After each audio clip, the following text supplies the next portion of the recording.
아는 기자, 아자 시작합니다. 정치부 송찬욱 기자 나와 있습니다. 송 기자, 네. 지난주 금요일 이 시간만 해도요. 국민의힘은 이 검수완박 중재안 합의에 대해서 지켜낼 건 지켜냈다 이렇게 자평한다고 전해드렸는데 네네, 그렇죠. 주말 사이에 왜 이렇게 기류가 확 바뀐 겁니까? 뭐 한마디로 여론이 안 좋아졌기 때문입니다.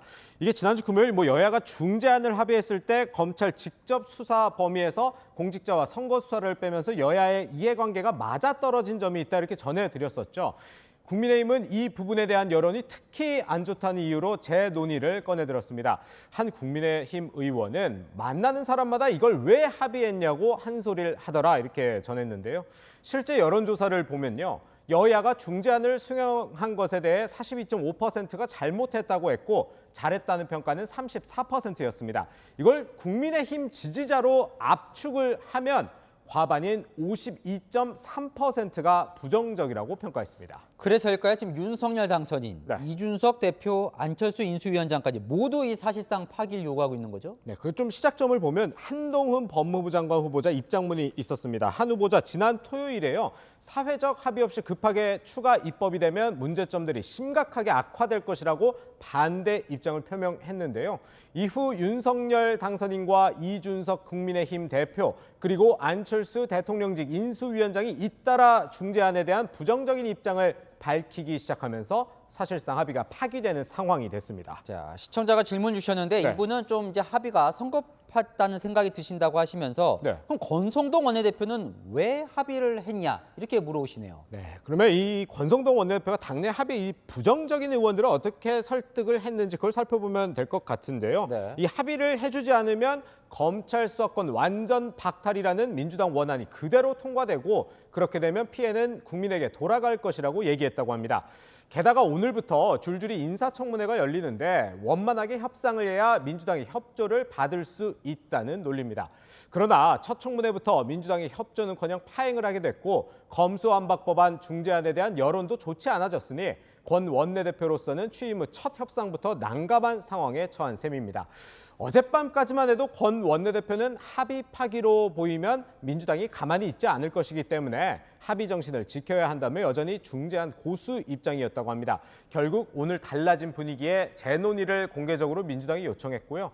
사전에 이 박홍근 민주당 원내대표에게도 전달을 했는데 이 박 원내대표는 협치를 이제 안 하겠다는 뜻으로 받아들일 수밖에 없다고 반응했다고 합니다. 그런데 이것도 궁금합니다. 그러니까 민주당 중재안을 권성동 원내대표가 받기 전에 네. 윤석열 당선인과는 이야기를 나누지 않았을까요? 네, 이거를 소통을 안 한 건 아니지만 보고하듯이 구구절절 다 얘기한 건 아니다. 이렇게 좀 설명을 할 수 있을 것 같습니다. 이 박병석 국회의장과 여야 원내대표 간 협상 과정을 일일이 전달한 건 아닌데 이 검찰의 6대 범죄 직접 수사권 일부가 빠지게 되는 상황에 대해선 설명을 한 것으로 전해집니다. 윤 당선인 측 설명도 비슷합니다. 대통령 당선인께서 법안 구체적으로 보고를 받으세요? 그 문구 하나하나 보고를 받는다고요? 그렇지 않습니다. 최근 비교적 이 조용한 행보를 보인 이준석 국민의힘 대표도 나섰는데 네. 주말 사이에 중재안 반대에 확 이 불을 붙였습니다. 네, 이준석 대표는 어제 한동훈 법무부 장관 후보자와도 통화를 한 뒤에 이 분위기를 좀 전환을 시도를 한 건데요. 네. 일각에선 이런 의도가 있는 것 아니냐 의심하고 있습니다. 이준석 대표가 당안의 이제 윤리 절차에 착수해서 혹시나 한동훈 장관 후보자하고 결탁하고 그래서 뭔가 본인의 어려움을 당내 입지 문제나 어려움을 해소하려고 저러신지 모르겠어요.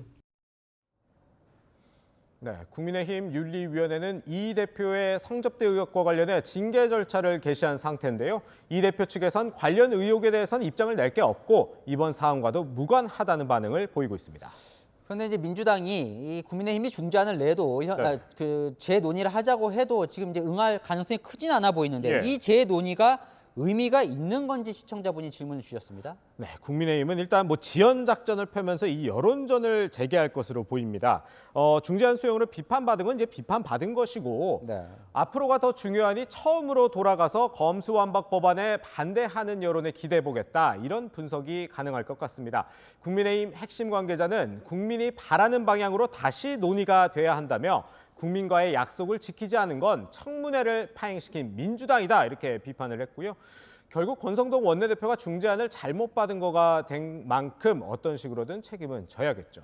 근데 이제 민주당도 내부 힘겨루기가 있다 이런 이제 보도를 앞서 전해드렸는데 국민의힘이 이 중재안 합의를 파기를 하면 민주당은 원안대로 갈 수도 있는 겁니까? 일단 뭐 정청래, 김용민, 최강욱 의원도 이제 민주당 일부 강경파는 이 국민의힘이 합의를 파기했으니까 지금 이 번회의에 검수완박 원안을 상정해야 된다 이렇게 국회의장에게 요청하고 있는데요. 네. 하지만 원내 지도부에서는 국민의힘의 의도에 말려들 수 있다면서 원안 처리에는 부정적이고 이번 주 국회의장 중재안을 토대로 법안 처리에 나설 계획입니다.